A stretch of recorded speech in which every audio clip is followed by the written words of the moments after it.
السلام علیکم، کیسے ہیں آپ سب؟ امید ہے آپ سبھی خیریت سے ہوں گے۔ تو ناظرین، آج ہم ایک اور بیان لے کر آ چکے ہیں محرم کے اوپر، جو کہ ہے محرم کے امپورٹنٹ مسائل کا حل، جیسے کہ محرم میں کالا لباس پہننا کیسا ہے۔ اسی طرح کے کچھ سوالات جو ہیں لوگوں نے پوچھے ہیں مولانا طارق مسعود صاحب سے، تو آئیے انہی سوالوں کے جواب کو جانتے ہیں۔ ہو سکتا ہے انشاءاللہ اس ویڈیو سے آپ کو بھی کچھ نفع ہو، اور اس ویڈیو کو زیادہ سے زیادہ شیئر کریں۔ تو آئیے سنتے ہیں۔ محرم کے حوالے سے جتنے بھی سوالات ہیں نا، آج میں سب کو ایک ہی سوال میں نمٹا دیتا ہوں۔ تو میں جن لوگوں نے بھی محرم کے حوالے سے سوال بھیجے ہیں، میں ان کے سوال پڑھ لیتا ہوں اور پھر سب کو ایک ہی جواب دے دیتا ہوں میں۔ تو پہلا سوال ہے جی، محرم میں کالے کپڑے پہننا۔ یہ محمود صاحب نے انڈیا سے پوچھا ہے کہ محرم کے مہینے میں بلیک کپڑے پہننا کیسا ہے۔ اچھا، ایک اور سوال محرم کے حوالے سے پوچھا ہے جی، محرم میں نکاح کرنا کیسا ہے۔ یہ سوال پوچھا ہے جی ظہور احمد نے کشمیر سے، کہ اگر شادی محرم یا سفر کے مہینے میں کی جائے کیسا ہے۔ کچھ لوگ کہتے ہیں کہ ٹھیک نہیں ہے۔ اچھا بھائی، آگے چلتے ہیں ہم۔ 10 محرم کو کون کون سے نبی کو نجات ملی؟ یہ سوال پوچھا ہے جی ام محمد نے۔ انہوں نے پوچھا ہے کہ جی کیا ان سب باتوں کی کوئی اصل ہے کہ آدم علیہ السلام کو آسمانوں سے 10 محرم کو اتارا گیا، حضرت نوح علیہ السلام کی کشتی اسی دن ٹھکانے لگی، حضرت ابراہیم علیہ السلام کو 10 محرم کو آگ میں ڈالا گیا، اس کی کیا حقیقت ہے؟ آگے ایک اور سوال پڑھ لیتے ہم۔ کیا قیامت محرم میں آئے گی؟ کیا قیامت 10 محرم کو قائم ہوگی؟ محمد فہد نواز ڈیرہ اسماعیل خان سے۔ اچھا جی، آگے پوچھتے ہیں جی عاشورہ کے روزے کی فضیلت، یوم عاشورہ کے روزے کا کیا حکم ہے؟ محمد اقبال جموں کشمیر سے۔ اسی طرح عاشورہ کے دن کے حوالے سے ایک سوال پوچھا ہے جی، 10 محرم کے ساتھ ایک دن کا روزہ ملانا، کیا صرف یوم عاشورہ کا روزہ رکھا جا سکتا ہے یا 10 محرم کے ساتھ 9 یا 11 کا روزہ ملانا بھی ضروری ہے؟ یہ سوال پوچھا ہے جی ساجد صاحب نے کراچی سے۔ عاشورہ میں قضا روزے کی نیت کرنا، کیا کسی کے قرض روزے رہتے ہوں اور وہ عاشورہ کے دن میں قضا روزے کی نیت بھی کر لے تو وہ قضا روزہ ہو جائے گا یا نہیں؟ یہ محمد اسماعیل نے راول پنڈی سے پوچھا ہے جی محرم کے دنوں میں روزے رکھنا، یعنی محرم کے عام دنوں میں روزے رکھنا۔ یہ سوال پوچھا ہے جی کیا محرم کے پہلے تمام 10 دنوں میں روزے رکھ سکتے ہیں؟ یہ صوبیہ ناز صاحبہ نے پوچھا ہے کرناٹک انڈیا سے۔ 10 محرم کو دسترخوان وسیع کرنا، یہ بڑا دلچسپ سوال ہے، اس میں میرا خیال ہے سب کو بہت زیادہ دلچسپی ہوگی۔ 10 محرم کے دن دسترخوان وسیع کرنے کی کیا فضیلت ہے جبکہ 10 محرم کو روزہ رکھا جاتا ہے؟ 10 دن میں کچھ کھاتے پیتے نہیں اور افطار کے وقت 11 محرم شروع ہو جاتی ہے، تو اس حدیث پر کس طرح عمل کیا جائے گا؟ عائشہ صاحبہ نے کراچی سے پوچھا ہے۔ اور ایک اور سوال ہے جی محرم میں حلیم بنانا کیسا ہے؟ کیا محرم میں شوقیہ حلیم بنانا اور کھانا جائز ہے؟ محمد زبیر۔ اور اسی سے ملتا جلتا ایک سوال ہے جی حلیم کا تلفظ کیسے کریں؟ سبحان اللہ، یہ محرم میں لوگ حلیم بنائیں گے تو کچھ حلیم کو دلیم کہہ رہے ہوں گے، کچھ سلیم کہہ رہے ہوں گے، کچھ وسیم کہہ رہے ہوں گے، تو اس سے پھر سلیم اور وسیم کو تو غصہ آئے گا کہ یار ہمارا نام حلیم کو کیوں دے رہے ہو۔ تو یہ بھی سوال پوچھا ہے جی حلیم کو حلیم بولنا چاہیے یا دلیم بولنا چاہیے، اس بارے میں وضاحت فرما دیں۔ محمد طاہا۔ یہ سارے محرم اور محرم سے ملتے جلتے سوال تھے آج کے سیشن میں، تو میں نے کہا ایک ہی دفعہ میں سارے سوالات میں پڑھ لوں، پھر ایک ہی دفعہ میں ان سب کے جوابات ہو جائیں تو اچھا ہے۔ دیکھیں، محرم کے بارے میں غلط فہمیاں بہت ساری ہیں۔ پہلے تو میں یہ عرض کروں محرم کی اسلام میں فضیلت کیا ہے اور کیوں ہے یہ فضیلت۔ رسول اللہ صلی اللہ علیہ وسلم نے فرمایا کہ محرم کو آپ صلی اللہ علیہ وسلم نے شہر اللہ قرار دیا ہے۔ صحیح حدیث ہے کہ آپ صلی اللہ علیہ وسلم نے فرمایا، صحیح مسلم کی حدیث ہے کہ رمضان کے روزوں کے بعد سب سے زیادہ جو روزے افضل ہیں وہ شہر اللہ المحرم، اللہ کے مہینے محرم کے ہیں، یعنی اللہ کی طرف اس محرم کی نسبت کی جا رہی ہے، تو یہ ایک بڑی فضیلت کی چیز ہے۔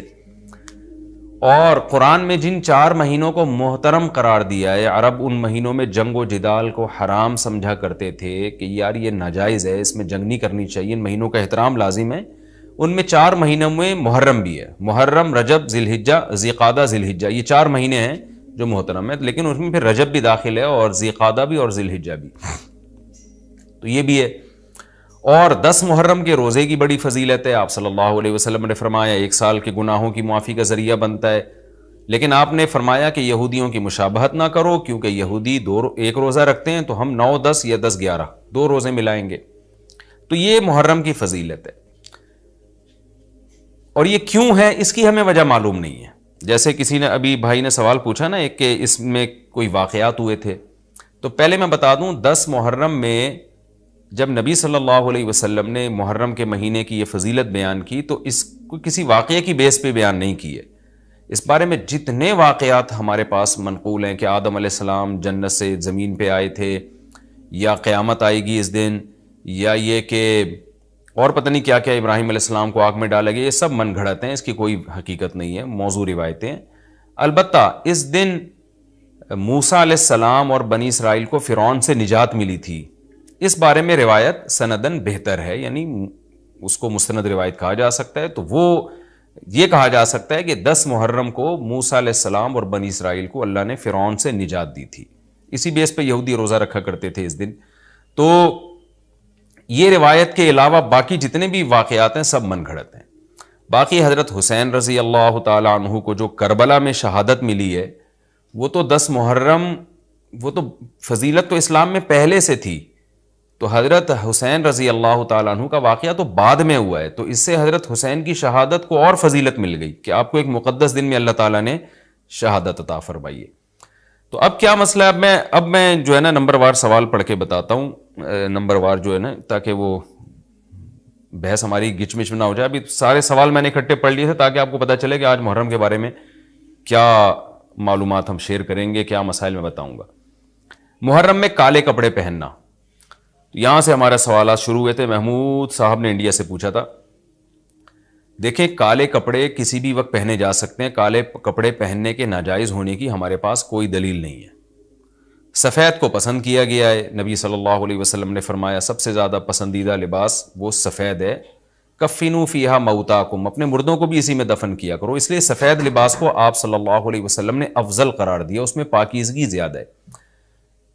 باقی نبی صلی اللہ علیہ وسلم نے مختلف رنگوں کے کپڑے پہنے. اس کی علماء وجہ یہ بیان کرتے ہیں کہ اس زمانے میں غربت تھی، آپ نے سفید لباس کو پسند تو کیا لیکن نبی کے لیے ہر وقت سفید لباس کا انتظام کرنا آسان نہیں تھا، غربت تھی. لباس پہن لینا ہی بڑی بات ہوتی تھی کہ لباس مل جائے کسی کو. کتنے واقعات ہیں کہ ازار ہے تو قمیض نہیں ہے، قمیض بڑی مشکل سے کسی کو ملتی تھی، کوئی چادر نہیں ہے اوپر پہننے کی.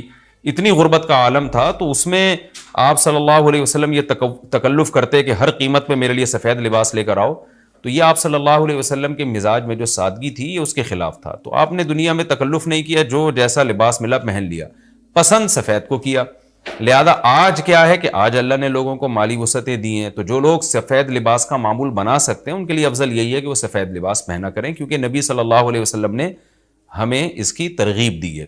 خود کیوں نہیں پہنا؟ اس میں تکلف تھا، یعنی پراپر انتظام کرنا مشکل تھا. تو جو آیا پہن لیا آپ صلی اللہ علیہ وسلم نے، کیونکہ ایک چیز مشکل ہے اس میں اتنا تکلف کرنا، یہ خود بھی تو نبی کے مزاج کے خلاف ہے. تو اس لیے ہم کہتے ہیں کہ بھئی جو ملے پہن لو. لیکن اگر لوگ آج کل تو لباسوں میں تکلف ویسے ہی بہت ہو رہا ہے، تو آپ نے جب سلوانے ہی ہیں، خریدنے ہی ہیں، تو سفید کو ترجیح دیں. آپ اس میں پاکیزگی زیادہ ہے، اس میں طہارت زیادہ ہے. آپ سفید لباس کے عادی ہو گئے، آپ سے کلر والا لباس پہنا نہیں جائے گا. میں نے تو 15-20 سال میں نے سفید لباس پہنا ہے، تو مجھے پتا ہے کہ پھر کلر والا لباس نہیں پہنا جاتا. سفید میں پاکیزگی اتنی ہے. اب میں پہنتا ہوں کلر والا لباس، وہ وجہ اس کی ہے کہ بعض دفعہ گھر والوں کا اصرار ہوتا ہے، بعض دفعہ کیمرے کی ریکوائرمنٹ ہوتی ہے، وہ کیمرہ سفید لباس کو کیچ نہیں کر پا رہا ہوتا، وہ کیمرہ مین کہہ رہا ہوتا ہے بھائی کوئی اور کلر، کوئی اور کپڑے پہن کے وغیرہ وغیرہ. تو خیر میرا عمل تو کوئی حجت نہیں ہے، لیکن افضل یہی ہے کہ سفید لباس کو ترجیح دی جائے، پہنا جائے. اور علماء صلحاء اکثر عموماً ہم نے دیکھا ہے کہ سفید لباسی کو ترجیح دیتے ہیں. کلر والا بھی جائز ہے لیکن بہتر یہی. تو محرم میں بھی سفید ہی ہے، سفر میں بھی سفید ہی ہے، ربیع الاول میں بھی سفید ہے.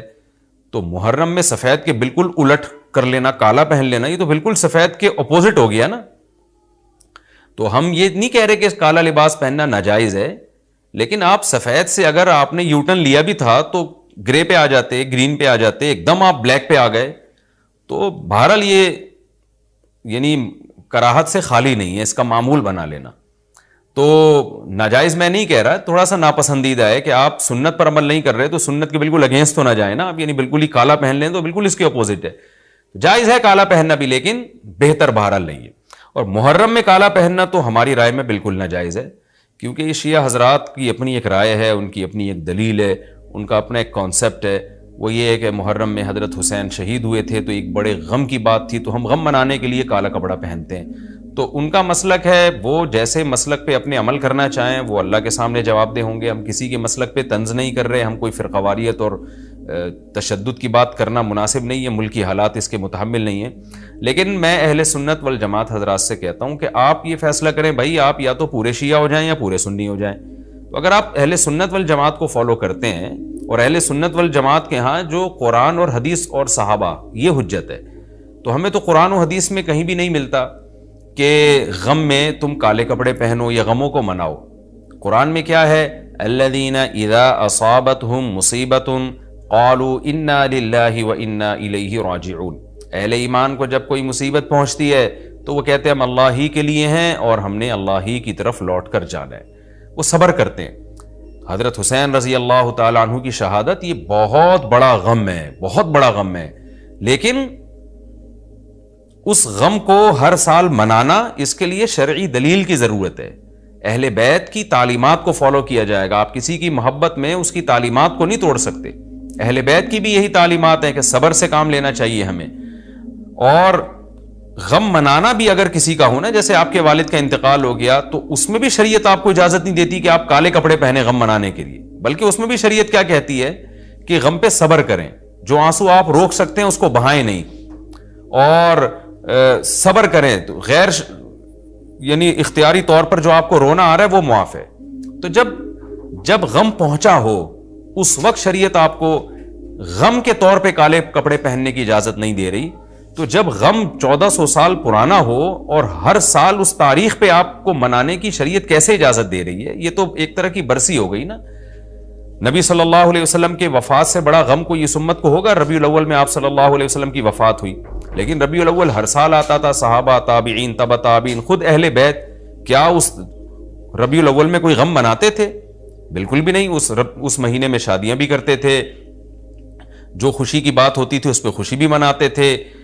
تو ہمیں نہیں ملتا کہ صحابہ، تابعین یا خود اہل بیت نے، یا سیدنا حسن اور حسین رضی اللہ عنہما یا سیدنا علی ابن ابی طالب رضی اللہ عنہ کی یہ تعلیمات ہو کہ غم کو ہمیں منانا ہے کالے کپڑے پہن کے یا کسی بھی طریقے سے۔ کسی بھی طریقے سے اسلام میں غم منانے کی آپ کو اجازت نہیں ہے۔ بعض لوگ یہ دلیل دیتے ہیں کہ حضرت حسین رضی اللہ تعالیٰ عنہ کا غم تو نبی نے بھی منایا ہے، اور نبی صلی اللہ علیہ وسلم نے جب یہ بتایا کہ امت میرے نواسے کو شہید کرے گی تو آپ رونے لگے۔ دیکھیں، جب نبی کو اطلاع ملی تھی تو آپ غمزدہ ہوئے، تو آپ کا رونا بالکل بجا تھا۔ تو کسی کو یہ اطلاع ملے کہ فلاں جگہ یہ واقعہ ہو گیا ہے، اس پہ اس کو غم ہوا ہو اور وہ رو لیتا ہے، تو اس میں کوئی حرج نہیں، یہ تو نیچرل ہے۔ لیکن کیا نبی صلی اللہ علیہ وسلم ہر سال، یعنی جس دن آپ کو وحی کے ذریعے پتہ چلا کہ سیدنا حسین ابن علی رضی اللہ تعالیٰ عنہ پہ ظلم ہوگا، تو کیا ہر سال اس تاریخ کو آپ صلی اللہ علیہ وسلم رویا کرتے تھے؟ بالکل بھی ایسا نہیں ہے۔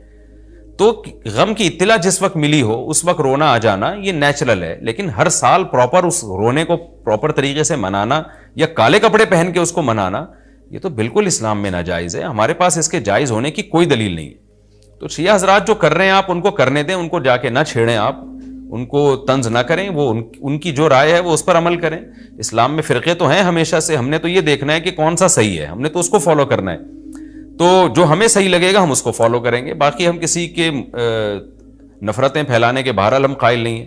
تو جو وہ کر رہے ہیں آپ ان کو کرنے دیں، لیکن آپ یہ کام ہرگز نہ کریں، کیونکہ ہمارے لیے جو حجت ہے وہ قرآن، حدیث اور اہل بیت اور صحابہ کرام، تو ان کی جو تعلیمات ہیں ہم نے اس کو فالو کرنا ہے۔ ان کی تعلیمات میں کہیں بھی نہیں ہے، کوئی مستند روایت نہیں ہے کہ غم منانے کے لیے کسی نے کالے کپڑے پہنے ہو۔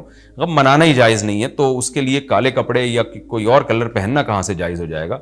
تو اس لیے محرم میں نارملی تو کوئی بھی وقت میں آپ کالے کپڑے پہن سکتے ہیں، لیکن محرم میں جب آپ پہنیں گے تو اس میں ایک تائید ہوتی ہے کہ گویا آپ بھی اس بدعت میں ان کی تائید کر رہے ہیں۔ اور رسول اللہ صلی اللہ علیہ وسلم نے فرمایا من تشبہ بقوم فہو منہم، جو کسی قوم کی مشابہت اختیار کرتا ہے وہ انہی میں سے ہے۔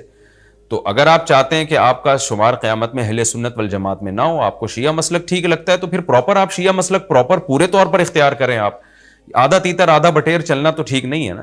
اور اگر آپ چاہتے ہیں قیامت میں آپ کا شمار اہل سنت والجماعت میں ہو تو پھر مکمل اہل سنت والجماعت کو فالو کریں آپ، تو ان کو جو ہے اپنے حال پہ چھوڑ دیں۔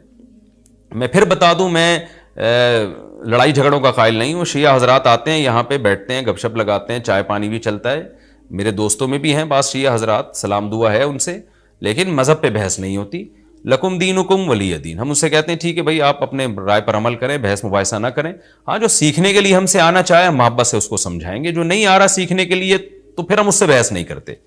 تو لڑائی جھگڑے نہ کریں، لیکن سنی حضرات کو، اہل سنت والجماعت کو، بل جماعت کا مطلب کیا ہے؟ ہم حدیث کو بھی مانتے ہیں، بل جماعت صحابہ کو بھی مانتے ہیں، تو صحابہ میں اہل بیت بھی داخل ہیں، اہل بیت کے علاوہ بھی صحابہ ہیں، تو کسی کی بھی، ہماری رائے تو یہی ہے کہ کسی کی بھی تعلیمات نہیں، ہمیں تو احادیث میں کچھ بھی نہیں ملتا، تو اللہ کا واسطہ آپ ایک رائے پر عمل کریں۔ اس لیے محرم میں آپ ان چیزوں کو فوکس نہ کریں، کالے کپڑے پہننا، غم منانا، یہ اسلام کی تعلیمات بالکل بھی نہیں ہے۔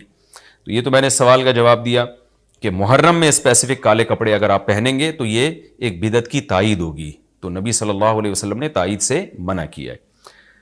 اسی میں ایک سوال ہے جی، محرم میں نکاح کرنا کیسا ہے؟ یہ سوال بھی ظہور احمد نے کشمیر سے پوچھا ہے۔ محرم میں نکاح کرنا بھی جائز ہے، بلکہ ہمارے مسلک کے مطابق باعث برکت ہے، کیونکہ محرم کو اللہ کے نبی نے محترم قرار دیا ہے، جو قابل احترام مہینہ ہے تو مقدس ہے، تو مقدس مہینے میں عبادت کا ثواب بھی زیادہ ہوتا ہے، اور نکاح بھی شریعت میں عبادت ہے۔ نکاح کیسے عبادت ہے؟ شریعت نے نکاح میں عبادت کا رنگ ڈال دیا ہے۔ دیکھیں آپ کہ نکاح ایک معاملہ ہے، لیکن اس سے پہلے خطبہ بھی ہوتا ہے، خطبہ جمعے کی نماز سے پہلے ہوتا ہے، خطبہ عید کی نماز سے پہلے ہوتا ہے، خطبہ استسقاء کی نماز سے پہلے ہوتا ہے، خطبہ حج میں ہوتا ہے، یہ ساری عبادتیں ہیں نا جس میں خطبہ ہے، لیکن اسلام نے کیا کہا؟ نکاح سے پہلے بھی خطبہ ہوگا۔ اس کا مطلب اسلام نکاح کو عبادت قرار دے رہا ہے، نکاح میں عبادت کا رنگ بھر رہا ہے، تو عبادتیں تو مقدس مہینے میں زیادہ ثواب ہوتا ہے ان میں۔ تبھی آپ دیکھیں نبی صلی اللہ علیہ وسلم نے فرمایا رمضان کے بعد سب سے زیادہ روزوں کا ثواب محرم میں ملتا ہے، کیوں؟ مقدس ہے نا، تو عبادت کا ثواب بڑھ گیا اس میں۔ تو اس حدیث سے صاف ہمیں پتہ چلتا ہے کہ اگر کوئی محرم میں اس نیت سے نکاح کرتا ہے کہ مقدس مہینہ ہے تو اس میں عبادت کا ثواب بڑھ جائے گا، اور اس میں انشاءاللہ اللہ سے امید کی جا سکتی ہے کہ خیر و برکت زیادہ ہوگی، تو اس کو منحوس سمجھنا جائز نہیں ہے۔ اگر آپ کہتے ہیں اس مہینے میں چونکہ حضرت حسین رضی اللہ تعالیٰ عنہ کی شہادت ہوئی ہے اس لیے منحوس ہے، تو یہ غلط ہے۔ ایک تو ہماری نظر میں شہادت ایک بہت مقدس مقام ہے، اس کی وجہ سے کوئی مہینہ منحوس نہیں ہو سکتا، مقدس تو ہو سکتا ہے، منحوس نہیں ہو سکتا۔ دوسری بات یہ کہ یکم محرم سے لے کے 29 یا 30 ذی الحجہ تک اسلامی تاریخ میں کوئی ایسا دن نہیں ہے جس میں کسی مقدس شخصیت کی شہادت نہ ہوئی ہو یا کسی پہ ظلم نہ ہوا ہو۔ اگر آپ تاریخ کے اوراق اٹھا کے دیکھیں، ہر مہینے، ہر تاریخ کو کوئی نہ کوئی اسلام میں اچھا واقعہ بھی ہوا ہے اور برا واقعہ بھی ہوا ہے۔ حضرت عثمان رضی اللہ تعالیٰ عنہ کی شہادت ہوئی باغیوں کے ہاتھوں، خود نبی صلی اللہ علیہ وسلم کی وفات ہوئی ربیع الاول میں، اور بھری ہوئی ہے نا اسلامی تاریخ۔ حضرت علی رضی اللہ تعالیٰ عنہ کی شہادت ہوئی، تو ان تمام شہادتوں کے آپ ایام نکالیں، ان کے مہینے نکالیں، کوئی مہینہ نہیں بچے گا۔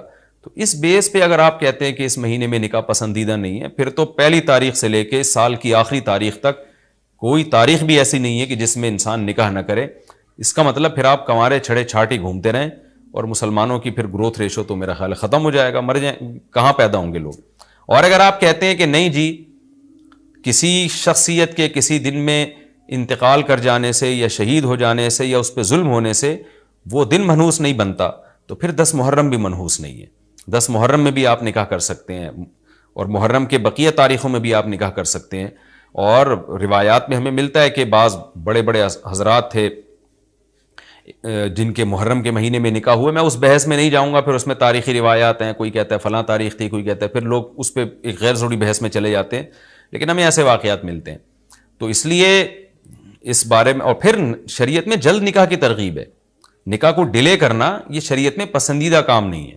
اس بیس پہ تو ڈیلے کیا جا سکتا ہے نکاح کہ آپ کو رشتہ سمجھ میں نہیں آ رہا، مشورے کر رہے ہیں، لیکن جب ایک دفعہ رشتہ سمجھ میں آ جائے تو اسلام کا حکم یہ کہ اس میں جلدی کی جائے۔ صحیح بخاری کی مشہور حدیث ہے، نبی صلی اللہ علیہ وسلم کی خدمت میں خاتون آئیں، عرض کیا کہ یا رسول اللہ میں آپ سے نکاح کرنا چاہتی ہوں۔ آپ نے چہرہ مبارک کو جھکا لیا، آپ کا ارادہ نہیں تھا۔ ایک اور صحابی کھڑے ہوئے، عرض کیا یا رسول اللہ آپ میرا ان سے نکاح کر دیں۔ اسی محفل میں نبی نے ان صحابیہ کا ان صحابی سے نکاح کرا دیا۔ تو آپ نے تو یہ نہیں پوچھا کہ یہ محرم کا مہینہ چل رہا ہے یا سفر کا مہینہ چل رہا ہے یا ربیع الاول کا مہینہ چل رہا ہے، ڈیلے نہیں کیا اس کو، اس لیے کہ خود آپ کی تعلیمات یہ ہیں کہ نکاح میں جلدی کی جائے۔ تو اگر آپ کو محرم میں رشتہ ملتا ہے، آپ ربیع الاول تک ڈیلے کرتے ہیں محرم کی وجہ سے یا سفر تک ڈیلے کرتے ہیں، تو یہ ڈیلے کرنا خود قرآن و سنت کے خلاف ہے۔ جس چیز میں تعجیل مقصود ہے، جس چیز کو شریعت نے جلدی کا حکم دیا، اس عبداللہ بن مسعود رضی اللہ تعالیٰ عنہ فرماتے تھے، مصنف ابن ابی شیبہ کی روایت ہے کہ مجھے پتا چل جائے نا کہ میری زندگی میں صرف ایک رات باقی ہے، اگلے دن میں نے مر جانا ہے، اور میرے نکاح میں کوئی عورت نہ ہو، میں وہ رات بھی نکاح کے بغیر نہیں گزاروں گا، میں بیوی کے بغیر نہیں گزاروں گا، اس خوف سے کہ مجھے کہیں فتنہ نہ ہو جائے۔ صحابہ کرام جو تقوی کے اعلیٰ معیار پر تھے اور جن سے گناہ کا اندیشہ بہت کم تھا اور کہیں معاشرے میں بے حیائی پھیلی ہوئی نہیں تھی، وہ تو ان کا تو یہ کانسیپٹ تھا کہ بھائی ہم بیوی کے بغیر ایک دن نہیں گزاریں گے، کہیں ایسا نہ ہو کہ برائی میں پڑ جائیں۔ اور آج چاروں طرف بےہودگی پھیل رہی ہے، چاروں طرف بے شرمی، بے حیائی، انٹرنیٹ پر بےہودہ چیزیں، آپ یوٹیوب میں ویڈیو میں جائیں فوش چیزیں آ رہی ہیں، ہر چیز آپ کی شہوت کو برانگیختہ کرنے والی ہے، اور اس میں آپ یہ کہیں کہ ایک رشتہ طے بھی ہو چکا ہے، آپ صرف اس بیس پر آپ اس کو ڈیلے کر رہے ہیں، ایک مہینہ، دو مہینہ، لوگ سفر میں بھی نہیں کر رہے ہوتے، اور اس بیس پہ آپ ڈیلے کر رہے ہیں، اس میں خطرہ ہوتا ہے کہ مرد کسی گناہ میں نہ پڑ جائے، عورت کسی گناہ میں نہ پڑ جائے، تو شریعت اس کی آپ کو اجازت نہیں دیتی ہے۔ اور پھر اس میں یہ بھی ہوتا ہے کہ اگر آپ ڈیلے کرتے ہیں تو منگنیاں توڑنے کا شیطان کو موقع بہت ملتا ہے۔ میرے سامنے ایسے درجنوں واقعات ہیں، رشتہ طے ہوا لیکن جی چونکہ محرم ہے یا سفر آ رہا ہے تو ہم ربیع الاول میں کریں گے، یا منگنی کو کسی بھی وجہ سے ڈیلے کر دیا، تو جب منگنی ڈیلے ہوتی ہے، یعنی نکاح ڈیلے ہوتا ہے، منگنی ہو گئی، نکاح کو ڈیلے کر رہے ہیں آپ، اس میں شیطان پھر دونوں کو لڑواتا ہے، منگنیاں ٹوٹتی ہیں، اکثر نفرتیں پھیلتی ہیں، غلط فہمیاں، بدگمانیاں شیطان کو پھیلانے کا موقع ملتا ہے۔ اس لیے شریعت میں تو منگنی کا لفظ ہی نہیں ہے، شریعت میں ہے خطبہ۔ خطبہ کا مطلب نکاح کا پیغام بھیجا، ان کو جب سمجھ میں آ گیا تو فوراً نکاح کر دیا، بیچ کا کوئی راستہ نہیں اللہ نے رکھا۔ تو چاہے وہ محرم ہو، چاہے وہ سفر ہو، چاہے وہ ربیع الاول ہو، چاہے وہ ربیع الثانی ہو۔ ہاں کوئی اس وجہ سے ڈیلے کر رہا ہے نکاح، کوئی واقعی شرعی عذر ہے اس کو، وہ بہت سارے مسائل ہیں، لیکن محرم کا ہونا بہرحال کوئی شرعی عذر نہیں ہے، تو اس لیے ہم اس میں نکاح کو جائز سمجھتے ہیں، باعث برکت سمجھتے ہیں۔ پھر میں بار بار بتا رہا ہوں کہ جو وہ شیعہ حضرات جو کر رہے ہیں ان کو کرنے دیں، میں آپ کو آپ کے مسلک کی بات بتا رہا ہوں۔ ہم جو قرآن و سنت کو اور اصحاب رسول کو فالو کرتے ہیں اور اہل بیت کو بھی مانتے ہیں، ہم ان کی بات کر رہے ہیں۔ وہ بھی دعویٰ کرتے ہیں کہ ہم مانتے ہیں، تو ان کو ان کے دعوے پہ رہنے دیں، ہم تو وہی بات کریں گے جو ہمیں صحیح لگے گی۔ اچھا بھائی، یہ بھی ایک سوال پوچھا ہے جی، 10 محرم کو کون کون سے نبی کو نجات ملی؟ یہ بھی سوال میں نے دہرایا تھا، ام محمد نے پوچھا ہے۔ تو دیکھیں اس بارے میں صرف ایک واقعہ مستند ہے، حضرت موسیٰ علیہ السلام کو فرعون سے نجات ملی۔ اس کے علاوہ 10 محرم کی طرف جتنے قصے منقول ہیں، ابراہیم علیہ السلام کو آگ میں ڈالا گیا، پھر آدم علیہ السلام دنیا میں آئے، یا اس دن قیامت آئے گی، یہ سب من گھڑت ہیں، ان کی کوئی حیثیت نہیں ہے، ان کو نہیں بیان کرنا چاہیے۔ یہ بھی سوال ہو گیا قیامت کیا محرم میں آئے گی؟ ایسا نہیں ہے، ہمیں نہیں پتا محرم میں آئے گی یا سفر میں آئے گی۔ سورہ طٰہٰ میں اللہ نے صاف طور پر بتا دیا کہ اکاد اخفیہا لتجزا کل نفس بما تسعی، میں قیامت کے دن کو چھپا دوں گا۔ اللہ نے کسی کو نہیں بتایا کس دن آئے گی، وہ آئے گی تو اچانک آئے گی۔ اچانک وہی چیز ہوتی ہے جس کی ڈیٹ کا ہمیں علم نہیں ہوتا۔ لا تأتیکم الا بغتہ، قرآن کہتے ہیں اچانک آئے گی، تو اچانک کا مطلب اس کی ڈیٹ اللہ نے، اس کا سال، اس کا مہینہ اللہ نے ہمیں نہیں بتایا، تبھی تو اچانک آئے گی وہ۔ اچھا بھائی، عاشورہ کے روزے کی فضیلت جموں کشمیر سے پوچھا محمد اقبال نے، وہ میں نے آپ کے سامنے بیان کر دی۔ نبی صلی اللہ علیہ وسلم نے فرمایا 1 سال کے گناہوں کا کفارہ ہے۔ اچھا یہ بھی اسی میں پوچھتے ہیں کہ لوگ کہ 2 دن کے روزے ضروری ہیں یا 1 دن کا بھی روزہ رکھ سکتے ہیں؟ تو بعض علماء کی رائے یہ کہ اس زمانے میں 1 روزہ بھی جائز ہے، کیونکہ نبی صلی اللہ علیہ وسلم نے یہودیوں کی مشابہت کی وجہ سے حکم دیا تھا کہ 2 ملاؤ۔ اب یہودی یہ روزہ نہیں رکھتے، جو ہمیں جہاں تک نالج ہے، تو اب چونکہ وہ رکھتے ہی نہیں ہیں، لہذا اب 1 روزہ بھی اگر کوئی رکھ لے تو بھی ٹھیک ہے، 2 اچھا ہے، نہیں رکھا جاتا تو 1 بھی رکھ لے تو بھی امید ہے انشاءاللہ ثواب ملے گا۔ اچھا اس میں یہ بھی پوچھا ہے، دسترخوان پہ میں ابھی آ رہا ہوں، دسترخوان محرم میں وسیع کرنا کیسا ہے؟ لوگ وہ دسترخوان پہ کان لگا کے بیٹھے ہوئے ہوں گے، وہ دسترخوان کب آئے گا مارکیٹ میں؟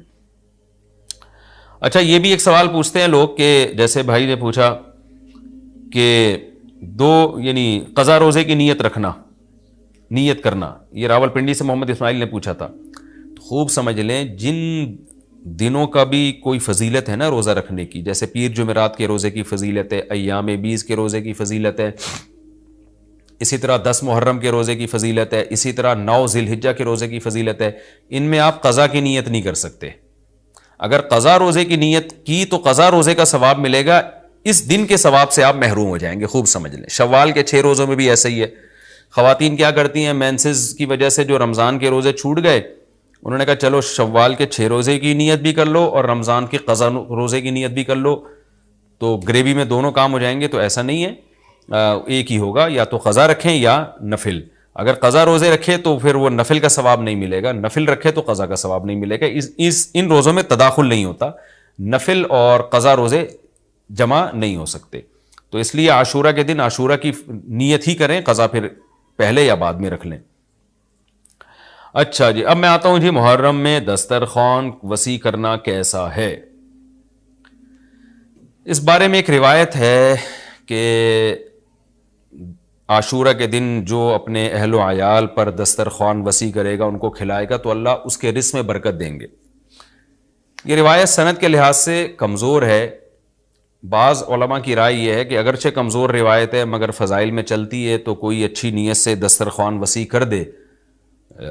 وسیع کر رہا ہے نا, کوئی یتیم کے منہ سے نوالا تو نہیں چھین رہا نا, کھلا ہی رہا ہے. تو اگر کوئی گھر والوں پہ اس دن اچھا کھلا دے گا تو اس میں کیا حرج ہے. بعض علماء کی یہ رائے ہے, وہ بھی اصحاب علم ہے. لیکن بندہ ایک کو ہمیشہ سے ایک اشکال رہا ہے کہ جب ایک بالکل بے غبار صحیح حدیث ہمارے سامنے موجود ہے, تو اس کے مقابلے میں ایسی کمزور روایت کو ہم کس بیس پہ ترجیح دے سکتے ہیں. ہمارے سامنے جو بے غبار اور بالکل مستند حدیث ہے, جس کی سند پہ کوئی کلام نہیں ہے, وہ ہے روزہ. عاشورہ کے دن روزہ رکھنا چاہیے. روزہ اور دسترخوان آپس میں جمع نہیں ہو سکتے. یعنی عاشورہ کے دن جب آپ دسترخوان وسیع کریں گے تو روزہ کیسے رکھیں گے. تو بعض لوگوں نے یہ تعویل کی ہے کہ افطاری میں کر لیں آپ. تو افطاری میں تو 10 تاریخ نہیں رہے گی نا, 11 شروع ہو جائے گی, وہ تو 11 محرم ہو جائے گی.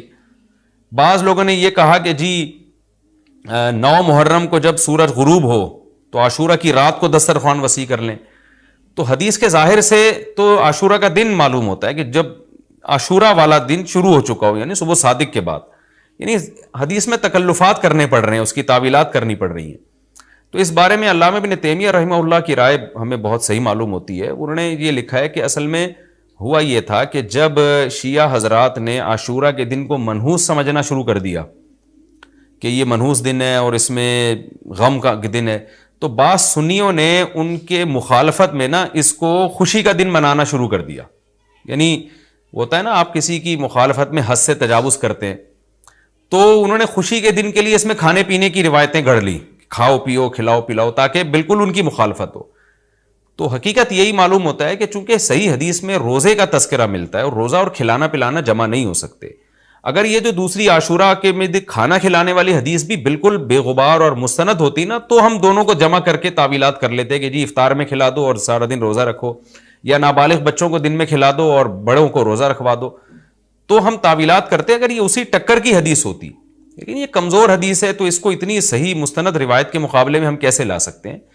تو وہ ابن تیمیہ رحمہ اللہ کی بات کافی معقول معلوم ہوتی ہے کہ بعض شامی لوگوں نے یہ روایت کو گڑھا ہے صرف شیعہ لوگوں کی دشمنی اور مخالفت میں, کہ اس کو خوشی کا دن. تو عاشورہ کا دن تو نہ غم کا دن ہے نہ خوشی کا دن ہے, عبادت کا مقدس دن ضرور ہے, تو برکت کا دن ضرور ہے. تو اس لیے اس میں صحیح بات یہی معلوم ہوتی ہے کہ یہ کھلانا پلانا والا جو روایت ہے یہ ہمیں صحیح معلوم نہیں ہوتی. روزہ رکھیں, اور افطاری میں تو ویسے ہی دسترخوان وسیع کرنا چاہیے. افطاری میں سموسے پکوڑے جلیبیاں بچوں کو کھلائیں تاکہ ان کو روزہ رکھنے کی اور زیادہ حوصلہ افزائی ہو. تو اس لیے ہماری رائے اس میں یہی ہے کہ عاشورہ کے دن بس روزہ ہی کی فضیلت ہے, دسترخوان والی بات ہمیں ٹھیک معلوم نہیں ہوتی.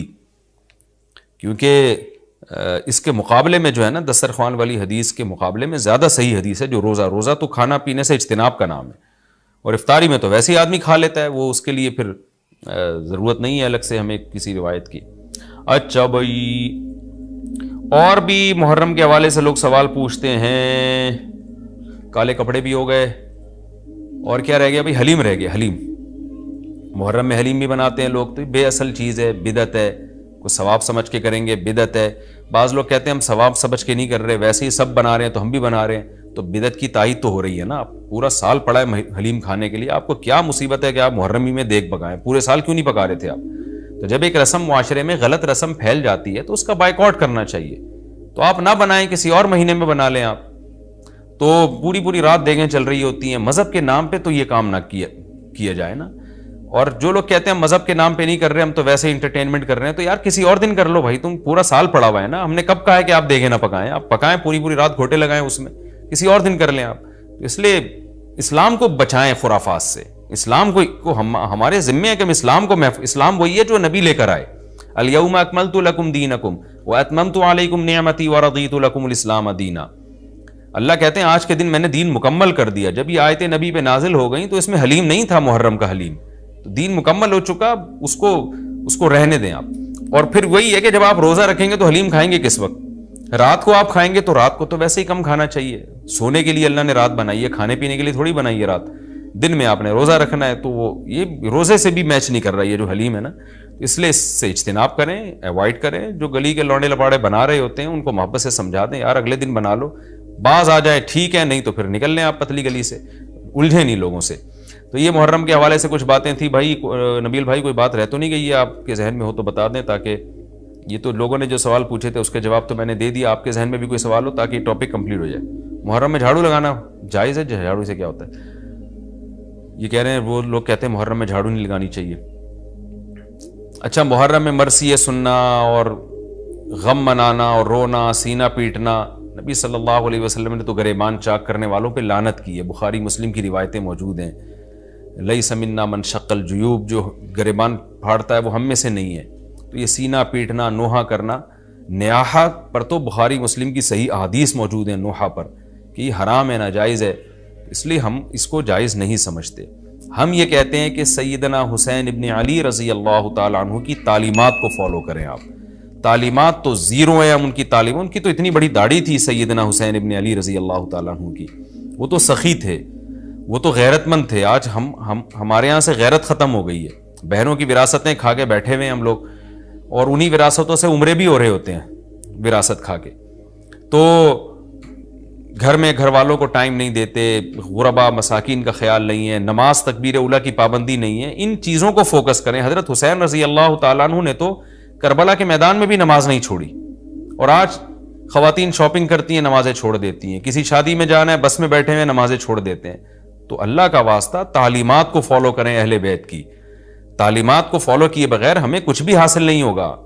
تو وہ کسی شاعر نے بڑی پیاری بات کہی ہے نا, شرط ایماں مصطفیٰ سے والہانہ پیار ہے, پیار لیکن پیروی ہے, پیروی دشوار ہے.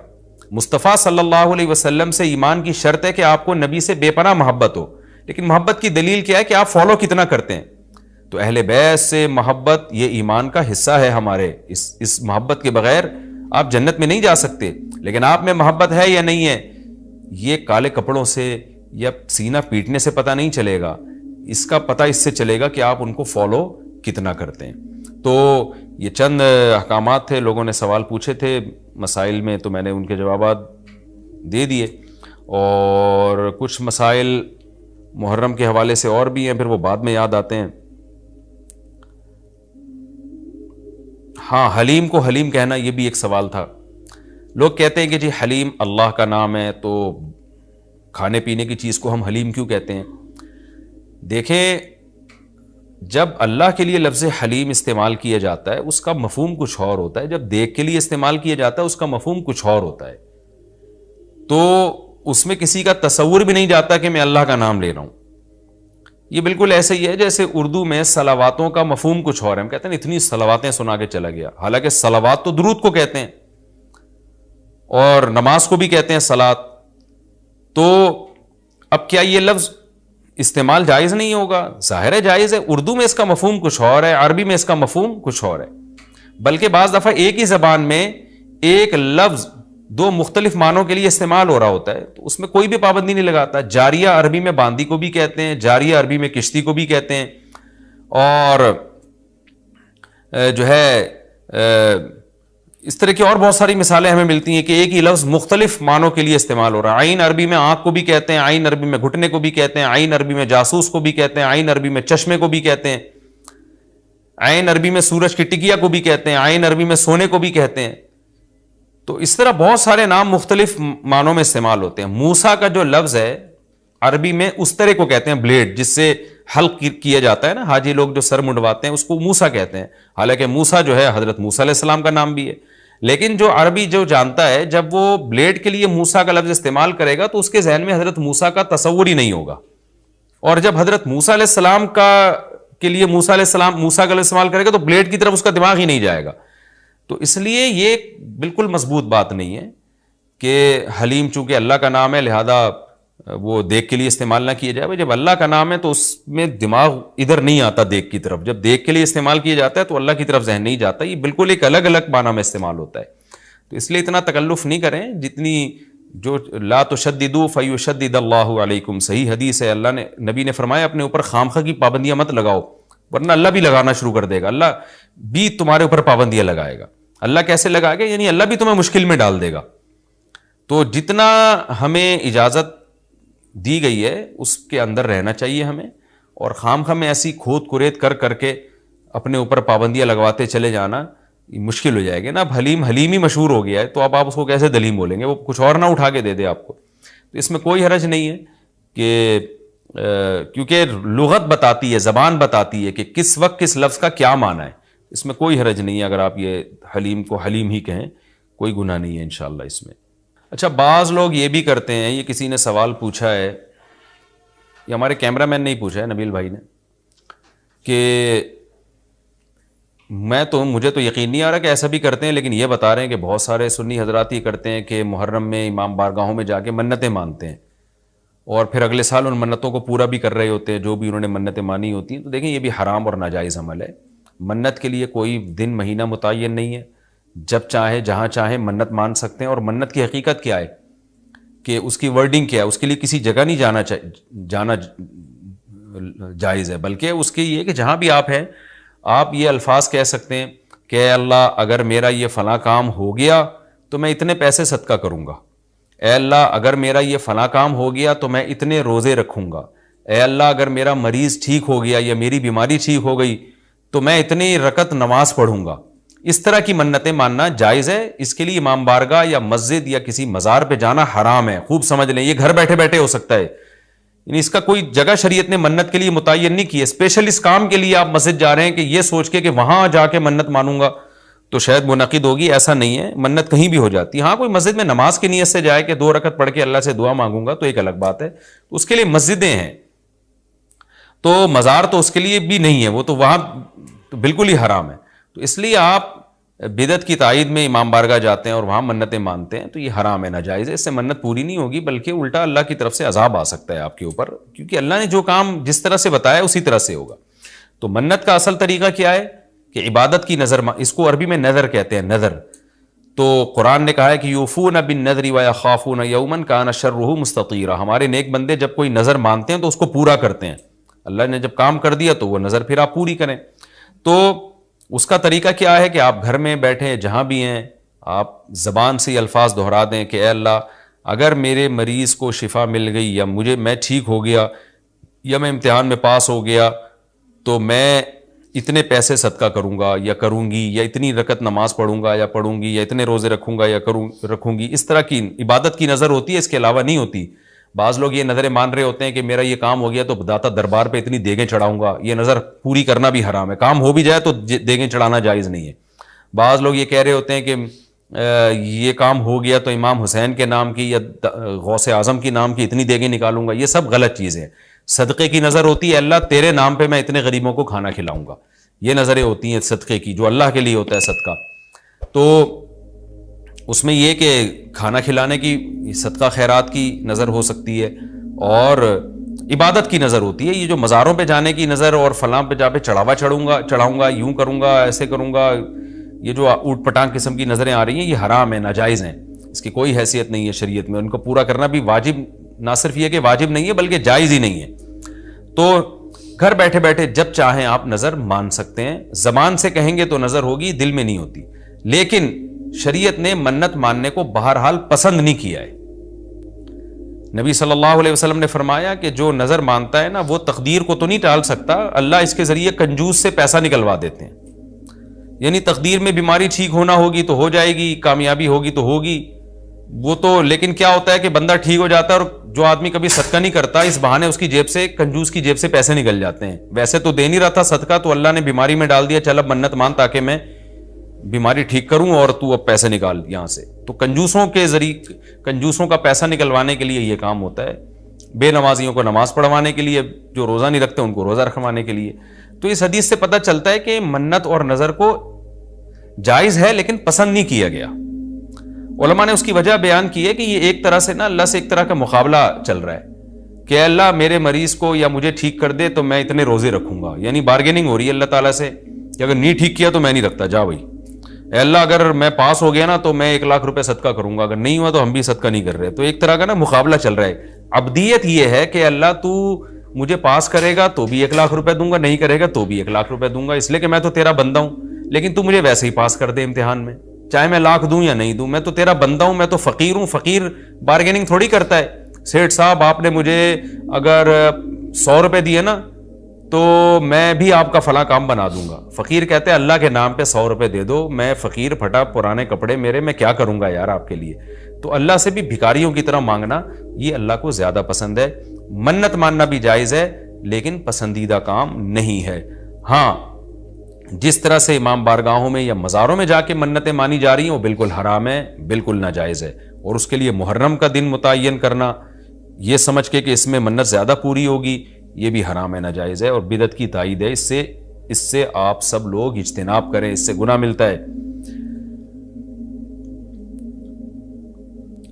اچھا یہ بھی محرم کے حوالے سے سوال پوچھا جاتا ہے جی، کیا قربانی کا گوشت محرم سے پہلے ختم کرنا ضروری ہے؟ عاقب شاہ دبئی سے پوچھتے ہیں جی. کچھ لوگ کہتے ہیں قربانی کا گوشت محرم سے پہلے ختم ہو جانا چاہیے، کیا یہ بات صحیح ہے؟ نہیں، ایسا کچھ نہیں ہے.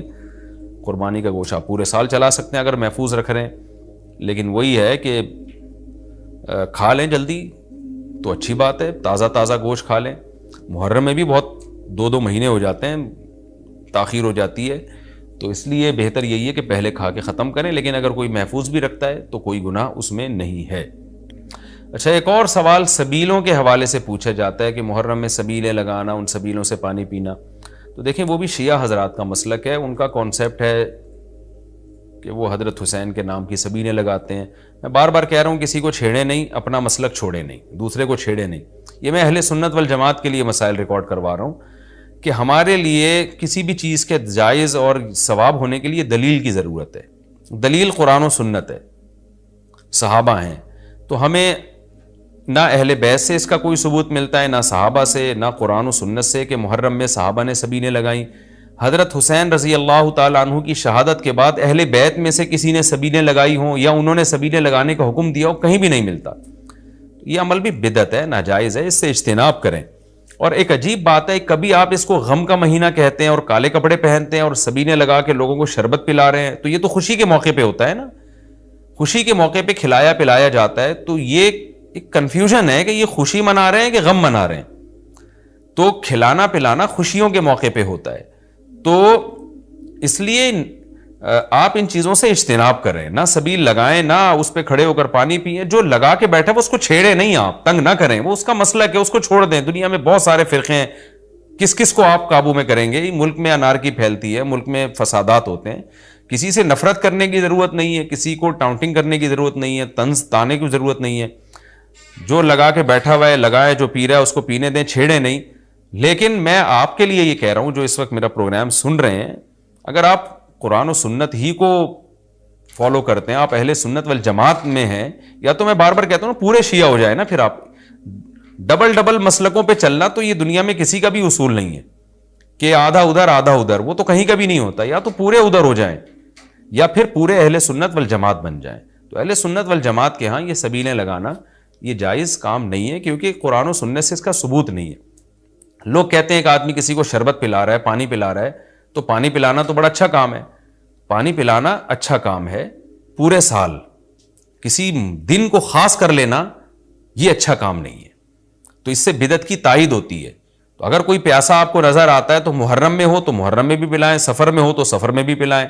لیکن کوئی پیاسا نہیں ہے تو جیسے آپ پورے سال سبیلیں نہیں لگاتے تو محرم میں بھی نہ لگائیں آپ، کیونکہ اگر آپ پورے سال نہیں لگاتے محرم میں لگا رہے ہیں تو اس کی علامت ہے آپ اس مہینے کو سبیل کے حوالے سے خاص ویلیو دے رہے ہیں. تو اس ویلیو کی آپ کے پاس قرآن و سنت سے دلیل ہونی چاہیے. دلیل نہیں ہے تو ہمارے پاس دلیل ہے. نبی صلی اللہ علیہ وسلم نے فرمایا من احدث فی امرنا ھذا ما لیس منہ فہو رد وفی روایت فہو مردود. جو ہمارے دین میں کوئی بھی نئی چیز لے کر آئے گا نبی نے فرمایا وہ مردود ہے، ہم نہیں اس کو ایکسیپٹ کریں گے. تو اس لیے بھائی ہم تو اس حدیث کو فالو کرتے ہیں. تو کائنڈلی آپ حضرات سے گزارش ہے، ہاں کوئی پورے سال سبیل لگا کے بیٹھا ہو تو وہ محرم میں بھی لگا لے. کیوں؟ وہ اس لیے کہ وہ محرم کو الگ سے فضیلت نہیں دے رہا سبیل کے حوالے سے، بلکہ وہ کہہ رہے بھائی میں تو پورے سال لوگوں کو پانی پلاتا ہوں تو محرم میں بھی پلا رہا ہوں، میں تو پورے سال شربت پلاتا ہوں تو محرم میں بھی پلا رہا ہوں. لیکن ایک آدمی سال کے 11 مہینے نہیں پلاتا، صرف محرم میں سبیل لگا کے بیٹھا ہے، اس کا مطلب وہ اس مہینے کو سبیل کے حوالے سے زیادہ ویلیو دے رہا ہے. اس ویلیو کے لیے میں نے کہا دلیل چاہیے. دلیل آپ کے پاس اگر نہیں ہے تو پھر وہ حدیث ہے جو ہمارے دین میں نئی چیز ایجاد کرے گا تو وہ چیز مردود ہے. اس لیے اس عمل سے بھی اجتناب کریں. دیکھیں جنت میں جانے کے لیے ہمیں وہ کام کرنے پڑیں گے جو اللہ رسول نے بتائے ہیں، اور اس میں اپنی طرف سے ایڈیشن کرنا یہ ناجائز ہے. اس عمل کو شریعت میں بدعت سیئہ کہا جاتا ہے. اللہ تعالیٰ ہماری حفاظت. تو آج کے لیے بس اتنا ہی. ویڈیو کو لائک اینڈ شیئر ضرور سے کریں، چینل کو سبسکرائب کریں. اللہ حافظ.